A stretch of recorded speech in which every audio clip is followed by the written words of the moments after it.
و اما کاربردهای این دستگاه در صنعت تزریق پلاستیک. امروز میخوام از کاربرد ویژه این دستگاه در محیط‌های آزمایشگاهی صحبت میکنم.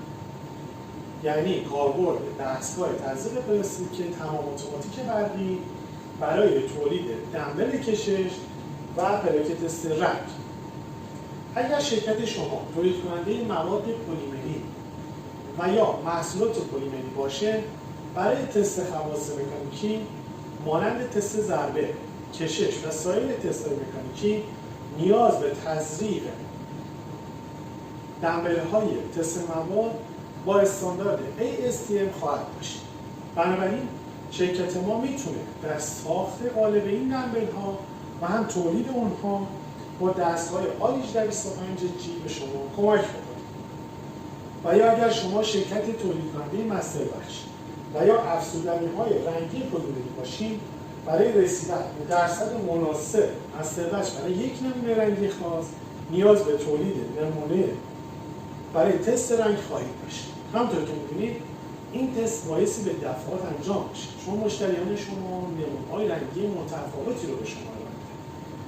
این نمونه از پلاک رنگی که دست ما می‌بینید یک پلاک رنگی رو نشون میده که در شرکت روشن‌داری رادان به همین منظور تولید شد.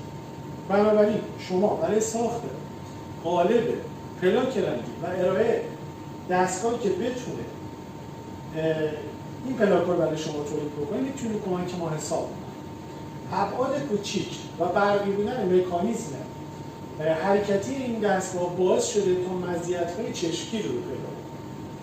در محل‌های علاوه کارخانجات و کارگاه صنعتی در محل آزمایشگاه نیز قابل استفاده است، به طوری که حتی در یک اتاق کوچیک هم میتونید از اون استفاده بکنید. وزن کمی داره و بدون نیاز به جرثقیل، لیفتراک یا سایر تجهیزات حمل صنعتی قابل جابجاییه. توان مصرفی اون در مقایسه با سایر دستگاه تزریق بسیار پایینه و هزینه‌هایی مثل روغن هیدرولیک که مصرفی نداره. بنابراین هزینه جاری اون نسبت به دستگاه هیدرولیک خیلی پایین‌تره. هزینه سرمایه‌گذاری برای خرید دستگاه کمتر از سایر دستگاه تزریق و هزینه ساخت قالب اون به خاطر ابعاد کوچکتر اون به طور قابل ملاحظه‌ای کمتر است و به خاطر عدم استفاده از روغن هیدرولیک محیط کاری تمیزتری داره.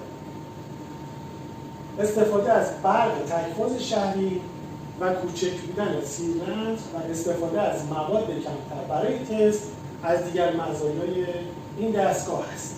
امیدوارم در این بخش تونسته باشم توضیحات خوبی برای این نوع کاربرد از این دستگاه ارائه داده باشم. شما میتونید برای کسب اطلاعات بیشتر به سایت ما radonmachinery.com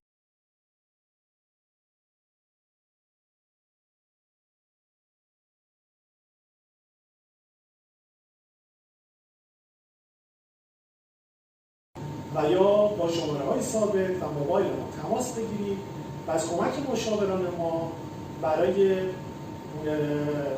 مشاوره بیشتر به شما کمک بکنن که بتونید انتخاب بهتری داشته باشید.